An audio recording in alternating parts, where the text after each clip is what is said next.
კიდევ ერთხელ მოგესალმებით საუკეთესო სურვილებით მეგობრებო. მე გისურვებთ აუცილებლად მშვიდობას, შეუძლებელია მშვიდობის გარეშე რომ რამე შევქმნათ, რამე ავაშენოთ, გნებავთ სახელმწიფო დონეზე, გნებავთ ორგანიზაციულ დონეზე და გნებავთ პიროვნულ დონეზე, ასე რომ მშვიდობა გქონდეთ სამშობლოში, მშვიდობა გქონდეთ ოჯახში და მშვიდობა გქონდეთ სულში. და ეს არის ჩვენი ერთ-ერთი მიზანი და გეგმა, რომ მშვიდობით ვიყვეთ, რათა ვიმეორებ ჩვენი შემოქმედებითობა, გავზარდოთ და ჩვენი ნაყოფიერება და ხარისხი და ასე შემდეგ ჩვენი შრომებისა და კვლევებისა. მაგრამ როგორ გინდა რომ იყვე მშვიდობით, როგორ გინდა რომ იყვე მშვიდად, აუღელვებლად, როცა ეს უცნაური, ძალიან უცნაური ტალღები წამოვიდა 2025 წლის ზაფხულში, რომ თითქოს და ერთმანეთისგან დამოუკიდებლად 3-4 წერტილში გაჩნდა შხამი ქართული ისტორიის და ისტორიაში არსებული ფასეულობების წინააღმდეგ. მოგეხსენება ჩვენ ვართ ფაქტად რჩება Facebook-ის თაობა და YouTube-ის თაობა და კომპიუტერული რესურსების თაობა და ასე შემდეგ და ესე გაუფილტრავად მიეწოდება ეს ნებისმიერ კატეგორიას, გნებავთ მოსწავლე იყოს, გნებავთ სკოლა იყოს, პედაგოგი იყოს, ხანდაზმული იყოს, ახალგაზრდა იყოს, ესე გაუფილტრავად და შხამავს, იცით, ახალი ამბავი, ახალი თითქოს ისეთია რაღაც განსაკუთრებული და შხამავს, კონკრეტულად რომ მიგახვედროთ რა. კონკრეტულად გეტყვით, მაგალითად გამოჩნდება Facebook-ში ესეთი ვიღაც შეიძლება სულად ფსევდონიმია, ხშირ შემთხვევაში არ ჩანს მისი ვინაობა და დაწერს ესეთ რაღაცას, რომ იცით, ფარნავაზი არ არსებულა, წმინდანინოს ამბები ტყუილებია, ვახტანგ გორგასალის გმირობები ტყუილებია, წმინდა დამიანემ წმინდა დავით მეოთხე, ანუ დემეტრე თავდადებულმა დავით აღმაშენებელი მოკლა, გრაკლიანის წარწერა არ არის წარწერა და ესეთი რაღაც, იცით რა, თითქოს ისეთი რაღაც დიდი აღმოჩენა გააკეთეს, გამიგეთ და როგორც ნემსი, როგორც შესაბამისად ის არის, ეგრე ხდება ქართველ კაცს, ეროვნულ კაცს, დაინტერესებულ ადამიანსაც, რომ ჩვენ მარტივი ადამიანები ვართ, ჩვენ უბრალო ადამიანები ვართ, ჩვენ ალალი ადამიანები ვართ ქართველები და გვჯერა ადამიანების გვჯერა ეს ჩვენი ერთ-ერთი მახასიათებელია, ეროვნული მახასიათებელია და იქ ადამიანის სიტყვაზე 2, 3, 5 დღე თუ თვე თუ წელიწადი რაღაცას წერს, რაღაც მისაღებს და უცებ გამოაგდებს ესეთ მიუღებელ რაღაცას, გამიგე და წამლავს საზოგადოებას რა. ერთი დღეს იტყვის, მეორე ხვალ იტყვის, ერთმა გუშინ თქვა, ასე შემდეგ და ზოგს ესეთი აზრი უჩნდება მიამიც რა, რომ ის ვიღაცამ ეხლა აღმოაჩინა, ან ეს ცალკე მდგომი ვიღაც არის, ეს მეორეც ამ დროს ეს არის ხროვა, მოლაპარაკებულები არიან და ესეთ რაღაცას გამოუშვებენ რა, ხო ხდებით რის თქმა მინდა და ბაგრატიონები სომხები არიან, არმენები არიან, არ არიან ქართველები, ესეთი შხამიანი ასე ვთქვათ, ხომ მიხვდით რის თქმა მინდა და ქართლის ცხოვრებას ურტყავენ, ლეონტი მროველს ურტყავენ, ჯუანშერს ურტყავენ და ესეთი კონკრეტულ ფრაზებს ამბობენ და საქმე კონკრეტულად რომ განვიხილოთ, ეხლა მე მინდა რომ დღევანდელი გადაცემა მოკლე გამომივიდეს მაქსიმალურად, რომ უფრო ყურებადი იყოს და უფრო განსჯადი ეს საკითხი და ზოგს ეხლა ჩაუხედავ ადამიანს, კარგად გამიგეთ, ეხლა სად არის ისეთი სწავლება, რომ ზოგად განათლებას იღებდეს ყველა ადამიანი ამ ეპოქაში, ჩვენ ეპოქაში და ზოგ ადამიანს ისე მოწამლავს, რომ იმის იქიდან გამოყვანა ურთულესი იქნება და წარმოიდგინეთ, რომ ეს რაც ეხლა მე ჩამოვთვალე, კიდე ნაწილია მაგისი, კარგად გამიგეთ, რასაც ისინი ამბობენ, გამეორებაც არ მინდა რა, ხანდისხან ისეთ სისულელეს და საშინელებას იტყვიან, ხო გამიგეთ. და ეს საქმე იმაში მდგომარეობს, რომ არც ახალი არ არის და უკვე ნაცადი ხერხია რა. 150 წლის წინ ქნა ეს ქეროფე პატკანოვმა და იმპერიის პეტერბურგის უნივერსიტეტის კავკასიოლოგიისა და არმენოლოგიის კათედრამ. ქნა ეს და იქიდან გადმოგძახა ქეროფე პატკანოვმა ქართველებს, რომ ეს თქვენი ქართლის ცხოვრებაო, ვახტანგ მეექვსესი და მისი კომისიის ნაყალბევიაო, მისი შექმნილი ზღაპრებიაო და აბსურდიაო, სამწუხაროდ მაშინ არ იყო ნაპოვნი ძველი ნუსხები ქართლის ცხოვრებისა. და ეს ქართველიერიც დაითრგუნა ამით გამიგეთ და ეს იდეოლოგიის ნაჟურად იქნა იმისგან ხსენებული და ხალხმაც იფიქრა, რომ აი მართლაც კი რა თქმა უნდა პატრიოტი კაცი იყო, დიდი კაცი იყო ვახტანგ მეექვსე და აი შექმნა, რომ საკითხავი წიგნი და იდეოლოგიური საშუალება ყოფილიყო, მაგრამ მე ღმერთმა აცხონოს დიდმა ადამიანებმა ექვთიმე თაყაიშვილმაც იპოვა ერთი ნუსხა, თვითონ ივანე ჯავახიშვილმაც იპოვა ერთი ნუსხა, შესაბამისად წამოვიდა კლიმიაშვილმა იპოვნა ერთი ნუსხა და უკვე რამდენიმე მაგალითისთვის ისეთი ნუსხები გვაქვს, რომ ერთი არის მე-15 საუკუნის, ერთი არის მე-17 საუკუნის, ერთი არის სომხურ ენაზე ნათარგმნი მე-12 საუკუნის, ანუ ქართულიდან სომხურად ნათარგმნი და მე ისევ სომხურიდან ქართულად გადმოთარგმნილი ასე შემდეგ და რო წამოვიდა უკვე ხმა გაკმინდა ამ ინსტიტუტმა, ეხლა ხმა უკვე აღარ ქონდა, გარდაცვლილი იყო ქეროფე პატკანოვი, მაგრამ იმ ინსტიტუტმა ხმა გაკმინდა, რომ თურმე აი არსებობდა, გამიგეთ, ვახტანგ მეექვსემდე ქართლის ცხოვრება და ეხლა უკვე სხვა იმაზე გადავიდნენ, რომ კი, მართალია ყოფილა თურმე მარიამისეული, ანუ ლევან მეორე დადიანის და იყო იგი და ზუგდიდიდან გამოთხოვილი იყო აღმოსავლეთ საქართველოში მოგეხსენებათ და მან ჩამოიტანა, წარმოგიდგენიათ, სამეგრელოდან ჩამოვიდა საქართველოში ქართლის ცხოვრება, იმიტომ რომ აქ აღარ იძებნებოდა რა. და сейчас მე გაცილებით უფრო ადრინდელია 1400-იანი წლების არის ანასეული და ასე შემდეგ და მე უკვე წავიდა ესეთი ტენდენცია, რომ აი თვითონ არის ყალბი, ეს ტყუილია, გამორიცხულია და ასე შემდეგ და მე მინდა ერთი ძალიან დიდი რამე გთხოვოთ, რომ ამას ლოგიკურად შეხედოთ, ძალიან ლოგიკურად შეხედოთ. ეს ადამიანები, ეს ვითომ ისტორიკოსები, გამიგეთ, რომელნიც აი ქართული გვარი აქვთ, ქართული სახელები აქვთ, გამართული ქართულით წერენ, გნებავთ Facebook-ში, გნებავთ, საუბრობენ და შესაბამისად არაქართულ საქმეს აკეთებენ, აი ცხადლივ არაქართულს, ანტიქართულს, კაცო, რაზეა საუბარი, ანტიქართულ საქმეს აკეთებენ და ახალ აღმოჩენას რამეს კი არ წერენ. ზუსტად იმას აწერენ, რასაც ის გამყალბებლები გვაბრალებდნენ. მე დაძლია ილია ჭავჭავაძემ, მე მოგვიკლეს ილია ჭავჭავაძე, მე დაძლია სიტყვაზე რაღაც დონეზე საბჭოთა ეპოქაშიც ხო იყო უამრავი რაზე არა პირიქით რაღაც რაოდენობა უმცირესობა ეროვნულებისა და ასე შემდეგ ისტორიკოსებისა დაძლიეს ეს საკითხი, მე ისევ წამოვა ტალღა და აი დღეს ესეთი ტალღა წამოვიდა რა. აი ესეთი მიუღებელი ტალღა წამოვიდა, რომ აი აბსოლუტურად ტყუილია მაგალითად წმინდა ნინოს ეს სასწაულები, კურნებანი, შესაბამისად ლოცვანი ღმერთმა რომ მისცა მას წერილი სულ ორი ადამიანია. წარმოგიდგენიათ, ვისაც მაცხოვარმა იესო ქრისტემ წერილი მისცა, წერილი გადასცა, წერილი გაუგზავნა. ეს არის აბგარ მეფე, ედესას ადგილას, ურის ადგილას მცხოვრები ადამიანი, რომელზედაც მოვსეს ხორენაცი ამბობს, რომ სომეხი იყო და აბდალაძე დიდებულ განმარტებას აკეთებს, რომ არ არის სომეხი და ეს ადგილობრივია და მაღალი ალბათობით შესაძლოა, რომ ყოველ შემთხვევაში ფაქტია, რომ ურელია,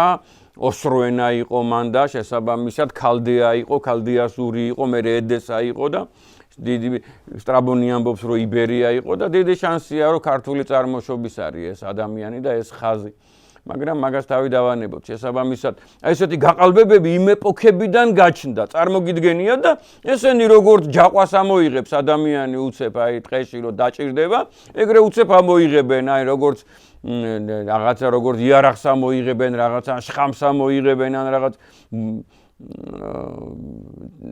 წიქარა რო გარბის და ხან სავარცხელს რო გადააგდებენ, ესეთი იარაღები აქვთ, ხო მიხვდით რის თქმა მინდა რა. და აი მაგალითად რადგან ახლა მოვსეს ხორენაც ივახსენე და ფაქტიური გაყალბება და ტყუილი მისი რომელიც აი დიდმა მეცნიერმა ალექსანდრე აბდალაძემ გაუკეთა მას კომენტარები და ასე შემდეგ. იქვე ვახსენოთ ახლა უკვე ჩაფარცხული თემაა მესროპ მასტოცის საკითხი, რომ მან დაგვიწერა ჩვენ ქართველებს ანბანი და ასე შემდეგ. ამას თავი და არის ესეთი ადამიანი მოვსეს კალანკატუაცი, ერთი უფრო გამარჯვებული აზრით ეს მე-10 საუკუნის მწერალია. ზოგჯერ გამოვარდება ხოლმე ესეთი ცნობა, რომ მე-7 საუკუნის მწერალია, ავტორია მოვსეს კალანკატუაცი. უტი კი არის ესე სამხრეთ აზერბაიჯანში დღეს, აი სადაც ბარდავია რა და იქ ერთ-ერთი სოფლიდან არის წარმოშობით, შეიძლება ქალაქიდან კალანკატუაცი ესეთი დაბა იყო ალბათ, ეს იმას ნიშნავს, რომ კალანკატუელია. და ის წერს არ მოგიდგენიათ, ისეთი აბსურდი რა, რომელიც აი გაცის სიცილს იწვევს, რომ ჩამოთვლის ეს ადამიანი თავის წიგნში ესეთი ძველ სომხურ ენაზე აქვს დაწერილი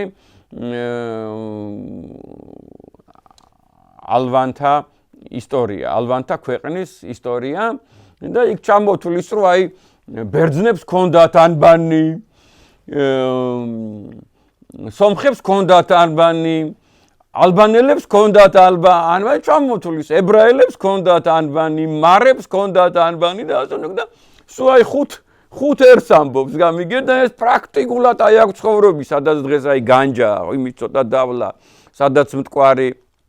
უერთდება არ აქვს იმის მაღლა გაცილებით, ცხოვრები ადამიანი შეიძლება ითქვას აი დასაბამისეულ ქართულ მიწაზე მცხოვრები ადამიანი არ ახსენებს, რომ ქართველებსაც ჰქონდათ. ანუ მაშინ უკვე არსებობს რაღაცა შუღლი, რაღაც ინტერესი, გამიგეთ და არ ახსენებს. რომ ქართველებსაც ჰქონდათ ანბანი და დამწერლობა. კიდევ ერთხელ ვიმეორებ, გაბატონებულია აზრი, რომ მე-10 საუკუნის კაცია, მე-7 საუკუნე და ისეთი მომენტი კიდე არასოდეს ყოფილა, კარგად გამიგეთ, რომ ალბანელებს ჰქონდათ დამწერლობა და სომხებს ჰქონდათ დამწერლობა და ქართველებს არ ჰქონდათ დამწერლობა. ეგეთი რაღაცა ხო თქვენ მაინც ხო ვიცით, რომ არასოდეს არ ყოფილა და აი ესეთი მერე კიდე რატომღაც ცდილობს, რომ აი დააკნინოს რა ბაგრატიონთა და ეგრეთ წოდებული მე ბაგრატუნებიც ხო არსებობს ხო და ესო ჰაიკიანი ადამიანი იყო პარუირიო, რომელიცო იყო ჰაიკის შთამომავალიო პარუირიო და მან სთხოვაო ასურელებსო და ებრაელი ტყვე წამოიყვანაო სახელად შებათი და აი ეს შებათიო მერე გახდაო აი წინაპარიო ბაგრატიონთა გვარისო და ესეთ რაღაცებს იქ დებს, ისეთ ხინჯებს, ისეთ შეცდომებს, უზუსტობებს, რომელმაც იცის, ყველა ვარიანტში იცის, რომ უნდა 2, 3, 5, 7 საუკუნეში იბარტყოს, გამიგეთ? და მერე ეს წიგნი, საინტერესო წიგნია ახლა ალბანეთის ტერიტორიას განსაზღვრავს და რაღაც ნაწილში, რომელსაც ვერ ხვდება, რომ ჩვენ გამოვიყენებდით, იმას მართალს წერს, გამიგეთ და ასე შემდეგ და საინტერესო წიგნია მოვსეს ხორენაცის ისიც ძალიან საგულისხმოა. სომხეთის ისტორია უმნიშვნელოვანესია ჩვენთვის, იმ ხრივ, რომ ერთი დიდი თავი საქართველოს გაქრისტიანებას ეხება, გამიგეთ? წმინდა ნინოს და წმინდა მირიანის ეპოქას ეხება და იქ რაღაც ისეთ ფაქტებს წერს და აღწერს, რასაც ვერ ფიქრობს, რომ საჩვენოა და აი ობიექტურად ამბობს, რომ აი მასკუთებამდე იქადაგა, იბერების ქვეყანაში იქადაგა და ეს გვაძლევს ჩვენ ისეთ ცნობებს, რომ აი მაგალითისათვის ბოდბე ყოველთვის ქართლი იყო და არასოდეს არ იყო ალბანეთი, ხო გამიგეთ? დღეს რო ვიღაც ოროსნები ან აგენტები რო ალბანეთად მოიხსენიებენ ბოდბეს და დავითგარეც, აი მოვსეს ხორენაცი რაღაც დონეზე ამ სფეროში გვეხმარება, მაგრამ იმასაც ისეთი ჩადებული აქვს ის, რომელიც შესაბამისად განადიდებს სომხურს და აკნინებს. იგივე ეხლა მაგალითისათვის როგორ შეიძლება არ გჯეროდეს ამისი, რომ დიდი მეგობრობა აქვთ, დიდი მიმოწერა აქვთ, დიდი გაცვლა აქვთ სიწმინდეებისა და ჩუქება აქვთ მეფე კონსტანტინესა და მირიან მეფეს, ელენე დედოფალსა და ნანა დედოფალს, იგი აგზავნის აქ შესაბამისად სიწმინდეებს, მაცხოვრის ფერხთა ფიცარს, მაცხოვრის სამსჭვალებს, სამგდელოებას ეხმარება და ასე შემდეგ. დიდი სამეფოა ამ დროს მირიანის სამეფო. ფაქტობრივად იმ ჩარჩოშია და იმ ფარგლებშია ფაქტობრივად, რომელიც ალექსანდრე მაკედონელმა დაუდო 23 საუკუნის წინ, აი ამ ხელაა შესაბამისად ქართლის სამეფო და ესენი პიტიახს ეძახიან, გამიგეთ? აკნინებენ მის ცენს, მის დონეს, მის სამეფოს, მის მეფობას. აი ესეთი რაღაცებია და აი ანალოგიურად ეხლა ესეთი რაღაცები, რაც იმ ადამიანებმა წამოიძახეს ეხლა, ვიმეორებ რა, რომ აი წმინდა ნინოს ამბები ტყუილებია, აბსურდია, შესაბამისად იქ რუფინუსს რო არ კონდეს ნახსენები და დასავლეთ სამყაროს რო არ კონდეს ნახსენები წმინდა ნინო რამდენჯერმე რომ მან განანათლა იბერები და ლაზები შესაბამისად და აი მთელი ქვეყანა იყო მაშინ მირიანის ქვეყანა და ასე შემდეგ საერთოდ იტყვიან რომ წმინდა ნინო არ არსებობდაო. ეხლა იმას ამბობენ რომ არა ეს ასწავლები ეხლა კარგად გამიგეთ, მე ტოლერანტი კაცი ვარ. ღმერთმა ხო იცის რომ ტოლერანტი ადამიანი ვარ და როგორი საზოგადოებიდან არა მყავს მეგობარი და ძალიან ავცემ ატივს მათ ტრადიციონალისტობას და ასე შემდეგ, მაგრამ აი ესეთი საქართველოს ისტორიის სპეციალისტი, მკვლევარი და ასე შემდეგ, აუცილებლად უნდა იყოს მე არ ვიტყვი რომ ეკლესიური და კარგად გამიგეთ, არა, ნეტა იყო ეს ეკლესიური, მაგრამ როგორც მინიმუმ მორწმუნე ქრისტეს აღდგომა მაინც უნდა წამდეს. და იმისი მაინც უნდა ჯეროდეს, რაც ქრისტემ და მისმა მოციქულებმა გადმოგწეს ჩვენ გამიგეთ. და იმისი უნდა ჯეროდეს, რომ მისაღებია ესეთი რაღაცა, რომ მაცხოვარს მართლაც გამოეგზავნა ეს პატარა გოგონა, წმინდა ნინო საქართველოში ჩვენს მოსაქცევა და მართლაც ქონოდა მას სასწაული ნიჭები. ისეთივე ნიჭები კურნებისა, როგორიც თავის ბევრ მოციქულს მისცა გამიგეთ. ეს უნდა ჯეროდეს ადამიანს, კარგად გამიგეთ. თუ არა და საქართველოს ისტორიას თავი დაანებოს რა. იკვლიოს სხვადასხვა რამე, ფიზიკა იკვლიოს, ან ასტრონომია, ახლა ფიზიკასაც ჭირდება, იცით, მორწმუნე ადამიანი. მაქს პლანკი რო იყო, ეგეთი მორწმუნე ადამიანი და ნილს ბორი რო იყო, ეგეთი მორწმუნე ადამიანი, რო ხედავდა ისეთ რაღაცას შესაბამის ერთი ადამიანი, პროფესორი. წარმოიდგინეთ, ახლა სახელს აქ არ დავასახელებ, მაგრამ მასთან დასწრებით გეტყვით, რომ აი ესე მითხრა მეთქი ამ ადამიანმა რა. ერთი ადამიანი, ეს აი პინგ-პონგის ბურთივით ესე ქვია ხო პინგ-პონგის ბურთი ქვია ესეთ ხტუნაობდა როცა მე ვუთხარი რომ 9 საუკუნე და 9 საუკუნე ნახევარი იცხოვრეს მეთქი ნოემ და როგორ არასტკივდაო ეს როგორ არ დაემართა კბილი როგორ არ და ისა ასე შემდეგ აი როგორ დაიწყო იცით როგორი ხარხარი ადამიანმა კიდე კაი ამასაკის ადამიანი ვარ და კიდე კაი ღმერთის მეშინია თორე მე რომ სხვა რაღაცნაირად ან სხვა ეპოქა ყოფილიყო სხვა დრო არ ვიცი ამას როგორ ავიტანდი რა დაიწყო ხარხარი ბიბლიაზე გამიგე და ამ დროს პროფესორია ჰუმანიტარია ხვდებით როგორი რამეა და ამ დროს შესაბამისით აი ესეთ რაღაცეებზე რომ ვერ წარმოუდგენია იმას რომ ეტყვი რომ წმინდა გაბრიელმა ათონის მთაზე წყალზე გაიარა და ივერიის ღვთისმშობლის ხატი გამოაბრძანა იქიდან დაგცინებს გამიგეთ იმას აი დღეს თვითონ როგორიც არის და მეზობელი როგორიც აყავს მაგალითისათვის და თანამეინახე ისეთი გონია გამიგეთ აი ეს შესაბამისად ბიბლიური გრანდიოზული პერსონაჟები რა და ამ სამყაროში ვერ ხედავს ღვთიურობას რა ამებას შვილიშვილია აი პირდაპირ ვამბობ ეხლა მე მაშინაც უთხარით აი რომ გადავედი აი ამ თემაზე რომ სალამანდრას შვილიშვილი ხარ მეთქი მაშინ და შთაომავალი მეთქი და იცით რა მიიღო მიიღო, იცით იმისგან ველოდებოდი აგრესიას გამიგეთ და მეც ალბათ გარდავიქმნებოდი რა შესატყვისად და მიიღო ხო რა მოხდაო ხო მე რა ხო 10,000 თაობის წინო ჩემი წინაპარიო ზეზვას შვილი აი ტიპიური რა მომიტევეთ შენდობას ვითხოვ სხვა მიმართულებით წავედი შესაბამისად ეს რო შემოფარგლოთ ეს საკითხი კიდევ ერთხელ გეუბნებით აი ნუ ერთი დიდი თხოვნა მაქვს აი გრანდიოზული თხოვნა მაქვს რომ ქართლის ცხოვრებას აი ესე რომ რაღაც ესეთი დეტალები რო შეგხვდებათ რაშიც ეჭვი შეგეპარებათ ჩვენი დროის ივანე ჯავახიშვილია მიტროპოლიტი ანანია ჯაფარიძე გეხვეწებით უმორჩილესად გთხოვთ აი გნებავთ შესაბამისად ჯილდოს შეგპირდებით რა რაღაცას მაგალითად თაფს შეგპირდებით, ღვინოს შეგპირდებით, წიგნებს შეგპირდებით, ლიტერატურას შეგპირდებით.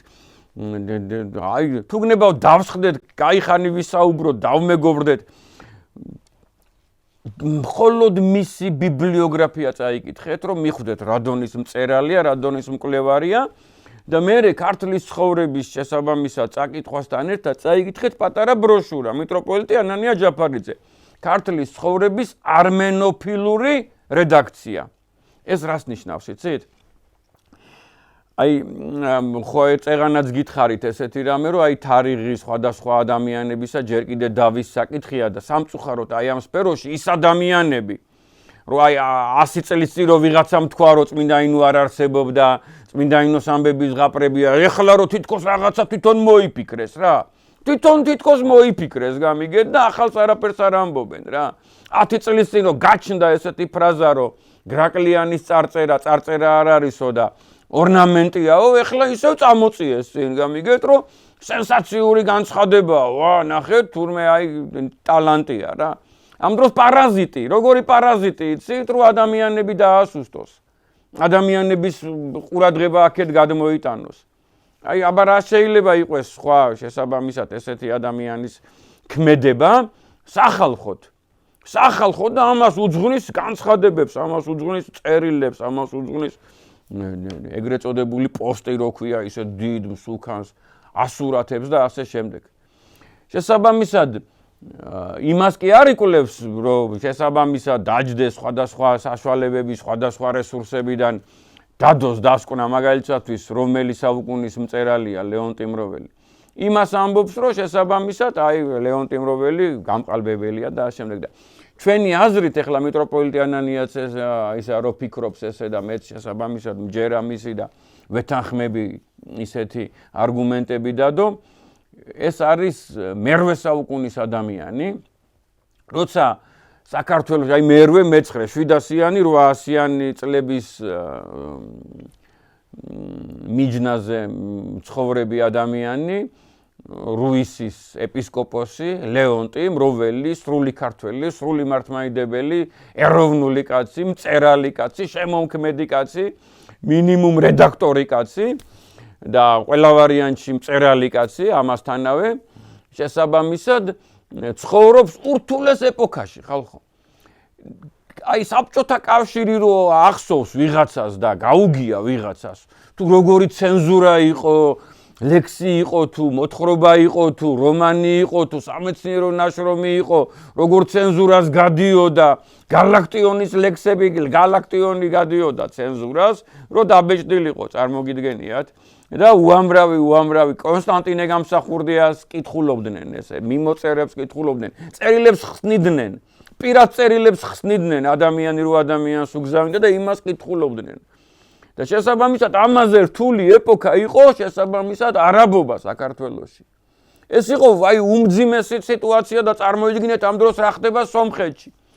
აი იყო ესეთი დიდი ადამიანი ახლა უნდა გადავუხვიო კარგად გამიგეთ აქ მთელი ქვემო ქართლის და მთელი აი აღმოსავლეთ საქართველოს 90% ალბათ ემუქრებოდა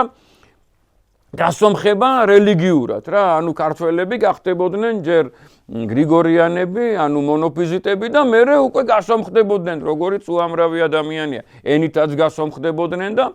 ცხოვრების წესით და ასე შემდეგ და იყო ესეთი ადამიანი კირიონ პირველი საოცარი ადამიანი თავიდან იყო აირარატის ეპისკოპოსი ანუ ეს იყო ქართველი კაცი, რომელიც იყო შესაბამისად სომხური სახელმწიფოში და ეპისკოპოსი და მან გამოგლიჯა დიდი გრანდიოზული მრევლი, წარმოგიდგენიათ ქართველების მრევლი იქაურ ეკლესიას და შეუერთა დედა ეკლესიას მცხეთას, მართლმადიდებლურ ეკლესიას. ხო მიხვდით როგორი ეპოქა, ურთულესი, აი ესეთი ბრძოლების ეპოქა და მე იმის მერე წყეულად მოიხსენიებენ, რა კრებებს ატარებენ და წყევლიან ამ ადამიანს და ამ ადამიანის გუნდს და ხალხს და მრევლს და ასე შემდეგ. ხვდებით ხო როგორი მომენტია? წყევლიან, დღემდე მუშაობს ის წყევლა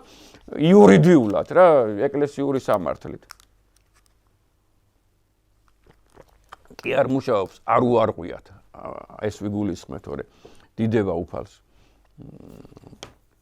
დიდი მადლობა ღმერთს. შესაბამისად, აი ესეთი ეპოქა წერს ეს ადამიანი და დიდი შანსია რაღაცას წერს ერთს და გულისხმობს მეორეს და მეორე შანსია რომ წერს ეს ადამიანი და იქვე ხდება შესწორება. იქვე აი გადაწერისას, იმის გამოქვეყნებისას,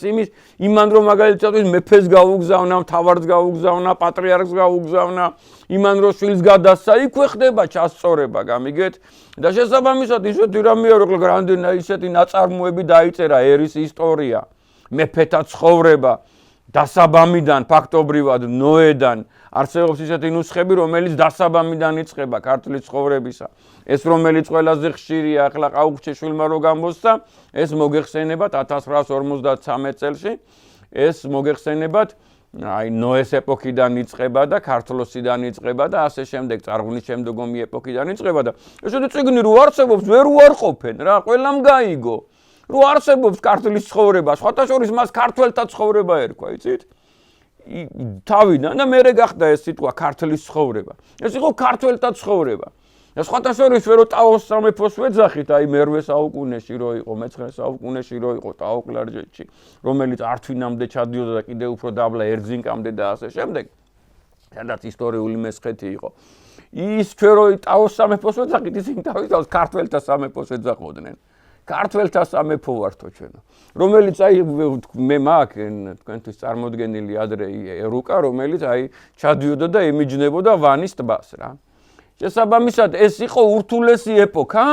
ქართლის ცხოვრების დაბადების ეპოქა, ამ წიგნის დაბადების ეპოქა, აი ცენზურა, რედაქტირება და ასე შემდეგ და ყველა იმპერია გრანდიოზული რა, სომხეთის ეკლესია და სომხეთის ერი და არაბული სამყარო და ასე შემდეგ ყველა ცდილობდა რომ შეერყვნათ.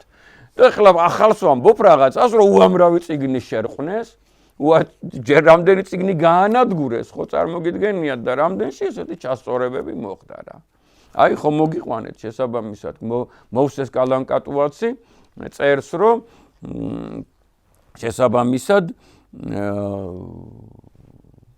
არ ქონდათო დამწერლობაო ქართველებს. შემთხვევით გამორჩა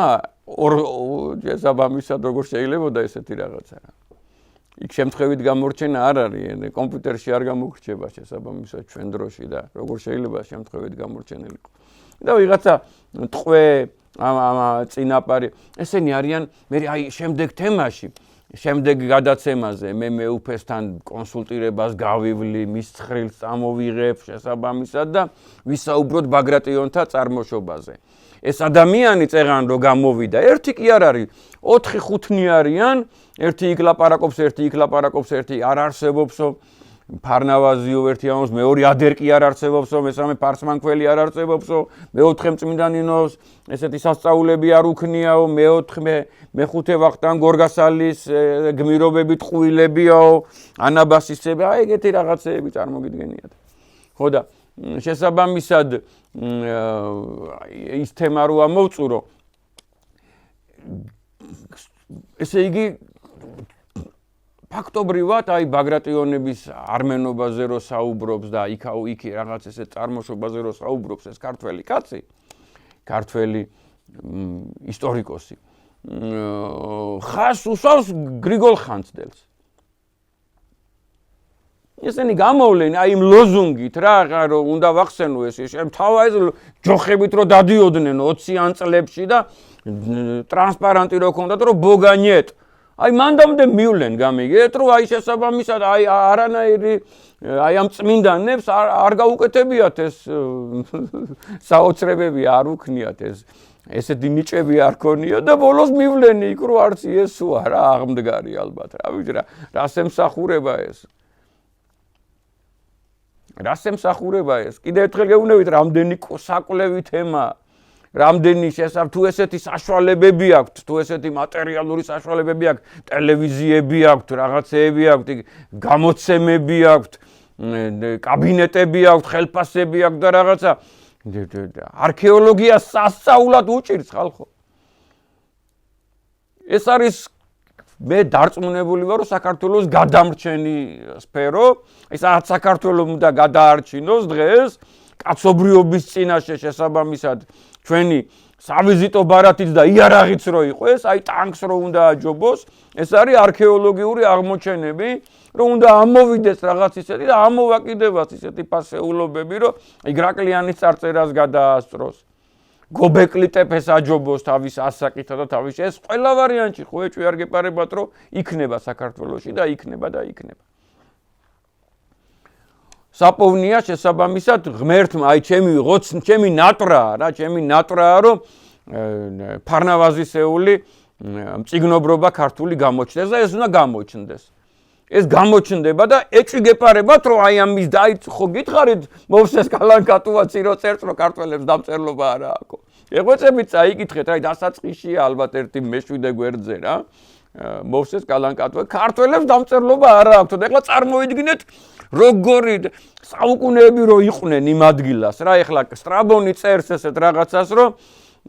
მისობისას წართმეული ქონდა 150 წლის წართმეული ქონდა არმენიას იბერიისათვის ხორძენა გოგარენა და პარიადრეს კალთები და ასე შემდეგ აი წარმოვიდგინეთ აი სადაც დღეს ლორეტაშირია ეგ ადგილი მაგალითად წართმეული ქონდა აი სადაც შესაბამისად სპერია ასე შემდეგ ანუ შემოდიოდნენ ეხლა არაბობის დროს კიდევ ერთხელ გეუბნებით იქ არაბობა ქვია თორე რასაც გადასახადების აკრეფა ერქვა დასჯა იყო ადამიანების ზედამხედველობა იყო და აღმასრულებლობა იყო არაბების კანონებისა ამას არმენები აკეთებდნენ და ყველგან მიუწდებოდათ ხელი და ეს მიდიოდა კაწრა და შლა ზუსტად ისეთივე შლა მიდიოდა ეხლა რაც გააკეთეს დროებით ოკუპირებულ ტერიტორიებზე წარმოგიდგენიათ როგორც შეიძლებოდა ბედიას გადაღებვა ეს ხო ისტორიის წინაშე დანაშაულია კაცის წინაშე კი არ არის და ერთი კაცის და ორი კაცის და ხუთი კაცის და იურიდიული დანაშაული კი არ არის რაღაც სისხლის სამართლის ეს საკაცობრიო დანაშაულია და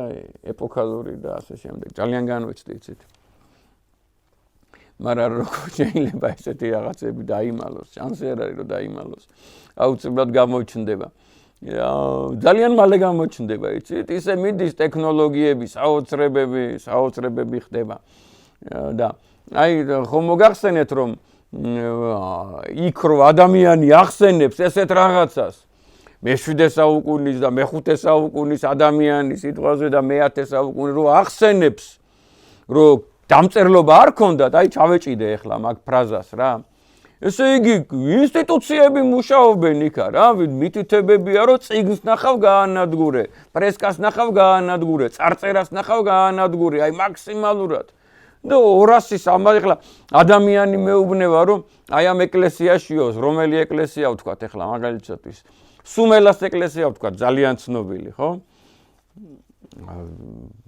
ჩვენი მოძმე ერია ძალიან მიყვარს ბერძნები და გაახაროთ ღმერთმა უამრავი რამე მისცეს კაცობრიობას მაგრამ ბერძენმა რომელმაც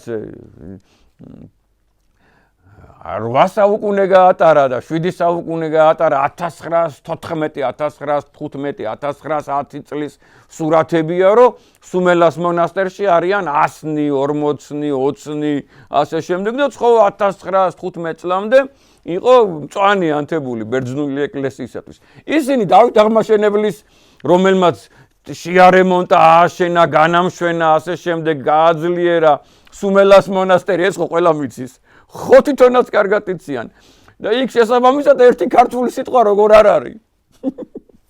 ხო ხდებით ეხლა კარგად გამიგეთ, ის ეხლა ქართულ სიტყვას დატოვებ და იქ, ქართულ ფრაზას დატოვ, არა იცით რომ ვერ ვიპოვებ, აი ვეძებე რომ სადმე ქართულ 7 საუკუნის განმავლობაში იქ ცხოვრობდნენ, ლოცულობდნენ, ეძინათ, ათვალიერებდნენ, სწავლობდნენ ასე შემდეგ. ქართულ ფრაზას დაგიტოვებ და რამე ეს. ქართული წარწერებით არის სავსე ანიში ეკლესია და არ არისო ქართულიო, მაგას გეუბნებიან და ქართული კვალი და ქართული ასორო აღარ არის კედელზე იმას როგორ დაარქმევენ ქართულს ეხლა სადა გვაქვს ჩვენ მაგისი ძალა და ისე წმინდა გიორგიდან დაგვეხმაროს, წმინდა გიორგი თუ არ დაგვეხმარა, არაფერი არ გამოვა. აი ჩვენი ვედრება, აი იმ ადამიანებს, რომელთაც არ ჯერათ ის ვერც წარმოუდგენიათ რა, ვერც წარმოუდგენიათ და არც წარმოუდგენიათ და არც უნდათ რომ წარმოიდგინონ. კარგად გამიგეთ რომ არის იმისი შესაძლებლობა, რომ ხორცი შეისხას გარდაცვლილმა ადამიანმა, ისეთმა წმინდანმა, რომელიც ქრისტეს მხედარია, წმინდა გიორგია და ამ საკაცობრიო ბრძოლის დროს შესაბამისად, როცა ყოფნა არ ყოფნის წინაშეა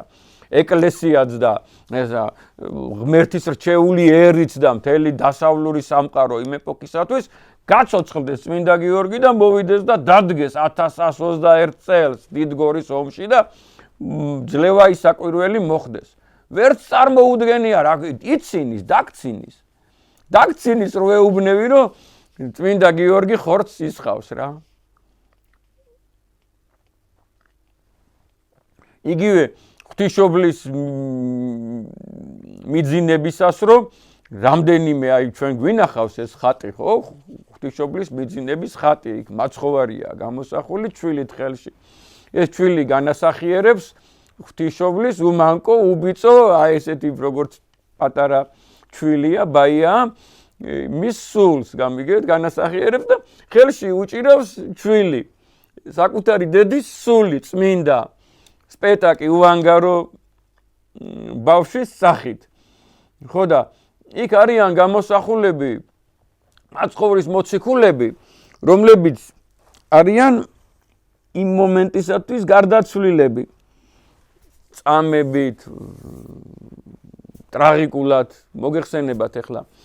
შესაბამისად 4 არ შემეშალოს ან 4 ან 5 მოციქული უკვე გარდაცვლილია და აი ღვთისმშობლის გარდაცვალებისას, მიძინებისას ისინიც გაჩნდნენ ხილულად, ხორციელად გამიგეთ და იდგნენ იქ ცოცხლებთან ერთად, მაცხოვართან ერთად. მაცხოვარმა თქვა რომ მეორედ მოსვლამდე აღარ მოვალ, მაგრამ ფაქტია მოვიდა იქა ყველასთან ერთად იდგა. როგორც ჭირისუფალი დედის გარდაცვალების დღეს და ამას რო ეუბნევი ადამიანს, ისტორიკოსი ვარო, ქართველი ვარო, უნივერსიტეტელი ვარო, თბილისელი ვარო, დედა ეკლესიის მრევლიც არის მგონი დადის იქ რაღაც ისეთი რო აი მაგალითად აღდგომას დადის იქ ეს სანტელსაც ანტებს ესეთი რაღაც არ ჯერა როგორო კაცო როგორო არა იცით რა დიდი შანსია არ ჯერა და რა ვქნათ ახლა მაგრამ თავი დაგვანებოს რა თავი დაგვანებოს ეს ხო ჩვენთვის ძალიან დიდი პასეულობაა კარგად გამიგეთ ახლა ვახტანგ გორგასალი და დავით აღმაშენებელი და ასე შემდეგ ხელშეუხებელია ესეთი ადამიანებისაგან მით უმეტეს რა. თქვენ შემოგევლოთ ჩემი თავი. ეხლა მე თქვენთან მოვედი რომ ვისაუბრო აი ჩემს შემდეგ გადაცემაში, ჩვენს შემდეგ გადაცემაში იქნება ჩემთან ერთად გეგა ხვედელიძე, ჩემი მეგობარი, თანამებრძოლი, თანამზრახველი, უანგარო და გმირი და შემომქმედი ადამიანი, მწიგნობარი ადამიანი, დიდებული მეხსიერების მქონე ადამიანი, დიდებული ცოდნა აქვს შესაბამისად, აი მით უმეტეს საეკლესიო მწერლობაში და ასე შემდეგ და ჩვენ ახალი 2-3 აღმოჩენა გვაქვს ფუძერის კვლევის სფეროში. და ფუძე ენის კვლევის სფეროში და მე რადგან ახლა მინდა რომ რაღაც დონეზე თქვენი ინტერესი ოდნავ მაინც დავაკმაყოფილო რა არის ეს აღმოჩენა ზედაპირულად გეტყვით რა რომ ჩვენ ვპოულობთ რა პირდაპირ ხაზებს პირდაპირ ნათესაობას არა მარტო იაფეტიდურ სამყაროსთან არამედ ქამიტურ სამყაროსთანაც და სემიტურ სამყაროსთანაც უпростоრედ პირადად აი ამ ადამიანებთან შესაბამისად ზოგი ადამიანი ღელავს და გონია რომ შესაბამისად ჩვენ მათ ქართველობას ვაკნინებთ გამიგეთ რის თქმა მინდა და აი უმორჩილესად გთხოვთ ისეთი დიდი ადამიანები ბიბლიური ადამიანები როგორიც არის მაგალითისათვის სემის შვილი არფაქშადი ხო ხდებით რის თქმა მინდა და აი ბაბილონში არ მყოფი ადამიანები იგივე თარა იგივე მისი ძმა ნაქორი უკაცრავად მისი შვილი ნაქორი მისი შვილი არანი მისი შვილი აბრამი არ ჩათვალოთ ებრაელებად კაცო ეგენი ფუძე ერის ხალხია და იმ ერის ხალხია რომელიც ერთადერთის თაუმოველი დღეს ჩვენ ვართ ეგენი არ არიან ჩვენთვის უცხო ადამიანები ეგენი მეცაც გეტყვით იმ ენაზე საუბრობდნენ ყველაზე ძალიან მათი ენა აი ამ ენას გავს რომ ესდაც ახლა ჩვენ საუბრობთ ყველაზე ძალიან ქართულს გავს სვანურს გავს მეგრულს გავს და ლაზურს გავს ის ენა რაზედაც საუბრობდა აბრაამი ქანაანში წასვლამდე დიახ რა ენაზეც საუბრობდა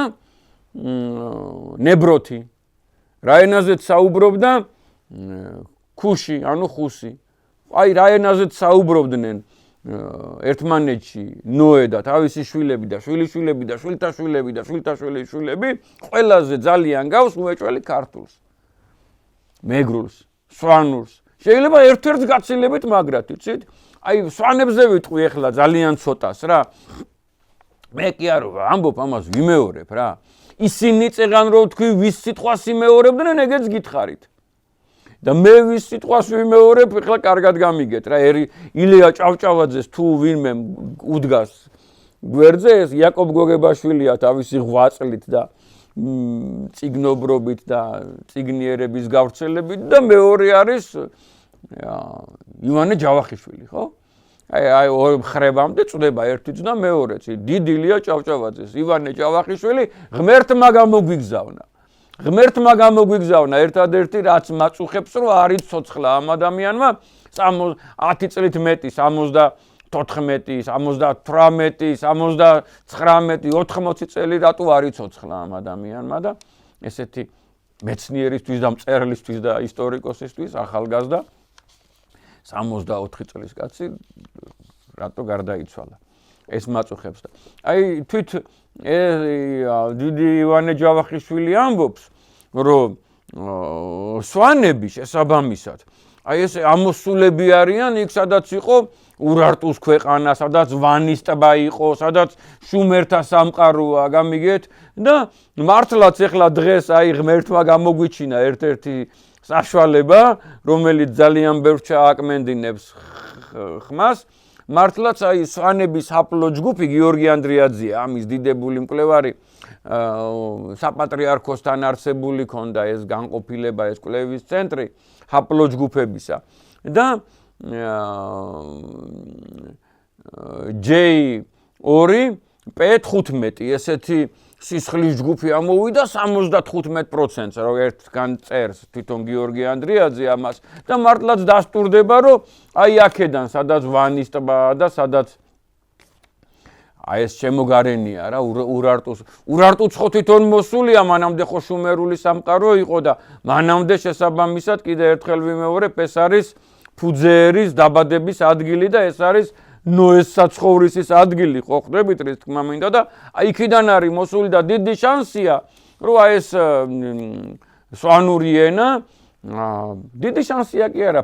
ფაქტად რჩება რომ ესოდენ გავს შუმერულს თავისი ასე მაგრამ ბედნიერება რაშია იცით დიდი სიხარული რაშია იცით რომ უკვე ყველა მეცნიერმა, ეს იგი ევროპელი მეცნიერია თუ საბჭოთა მეცნიერია თუ ქართველი მეცნიერი თუ თანამედროვე მეცნიერია, ეს ხო უდიდესი მეცნიერება, ენათმეცნიერება და ლინგვისტიკა და შემდეგ. ყველა ამბობს, რომ აი 4 თითივით მსგავსია ერთმანეთისა, ქართული, ლაზური, სვანური და მეგრული და ეს ერთი ოჯახია, ერთი წყობა, ერთი გრამატიკული მახასიათებლები აქვს საოცრად მსგავსი რა. საოცრად მსგავსი და არც სხვა არსებობს ესეთი და ესეთი ერთი ოჯახია და ეს იმას ნიშნავს, რომ ერთი ერია, ერთი ხალხია, ერთი მოდგმაა რა. კარგად გამიგეთ, დღეს აი ბიძაშვილები საუბრობენ სხვადასხვა დიალექტზე დღეს და შესაბამისად ეს 40 საუკუნის ენები და 40 საუკუნის ქვეეთნო ჯგუფები რომ სხვადასხვა ენაზე ლაპარაკობდნენ რა არის გასაკვირი და სხვათა შორის აი სვანებს მაგალითისათვის სვანებს იხსენიებს სტრაბონი 200,000 ჯარი ყავდათო წარმოგიდგენიათ იმ ეპოქაში რა სტრაბონის ეპოქაში და სვანებიო არიანო იბერიული ტომებიო გამიგეთ ეს იბერიაზეც შემდეგ გადაცემაში მე ხლა აი ესე იმის მიუხედავად რომ შეიძლება ბევრი მოწინააღმდეგე და მტერი და შეიძლება მაგინებელი გავიჩინო მე მაინც გეტყვით შემდეგ გადაცემაში გეგასთან ერთად რო ვიქნები ჩემ შეხედულებას ვინ არიან იბერები საიდან ჩდება სიტყვა იბერი და რას ნიშნავს და მინდა აი ხაზი გადავუსვა იმ ოროსნულ ვერსიებს რომელიც არსებობს ამ ეთნონიმთან და ამ სიტყვასთან დაკავშირებით. ამაზე მე ვილაპარაკოთ, მაგრამ იბერები არიანო სვანებიო.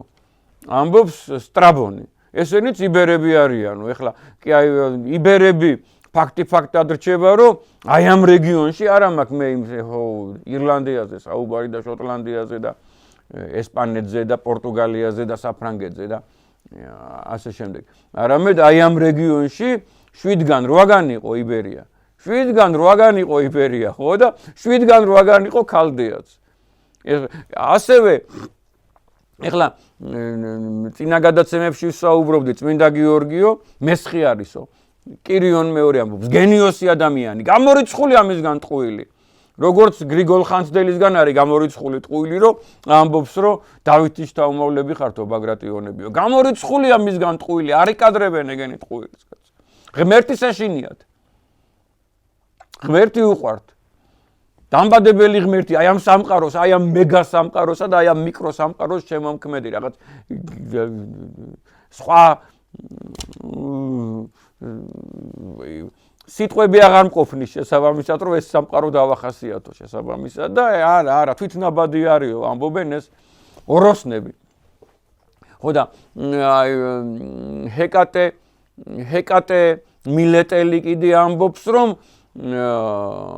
მესხებიო კოლხური ტომიაო შესაბამისად და ეს კარგად გამიგეთ ადამიანებს ჩვენ უნდა გვიხაროდეს რომ აი მესხები კოლხები არიან ასევე ტაციტუსი მეორე საუკუნის კაცია ამბობს რომ იბერელებსო რომ ვნახულობო მეო ეგენი ამბობენ რომ ჩვენ კოლხები ვიყავით ადრეო ჩვენზეა საუბარი ანუ სიტყვაზეა იბერები რა მაგალითად გურულები ტაუელები ქართლელები სადმე აი აქ მოგზაური ადამიანი იგებდა რომ ჩვენ ვამბობდით რომ კოლხები ვართ გამიგეთ და ეს ზოგს ამის ისე დანაწევრება უნდა გაყოფა უნდა კარგად გამიგეთ რომ რა ამოძრავებს გაოგნებული ვარ ან ოროსნობა ამოძრავებს ან აგენტურა ამოძრავებს ჩაუხედაობა ამოძრავებს რა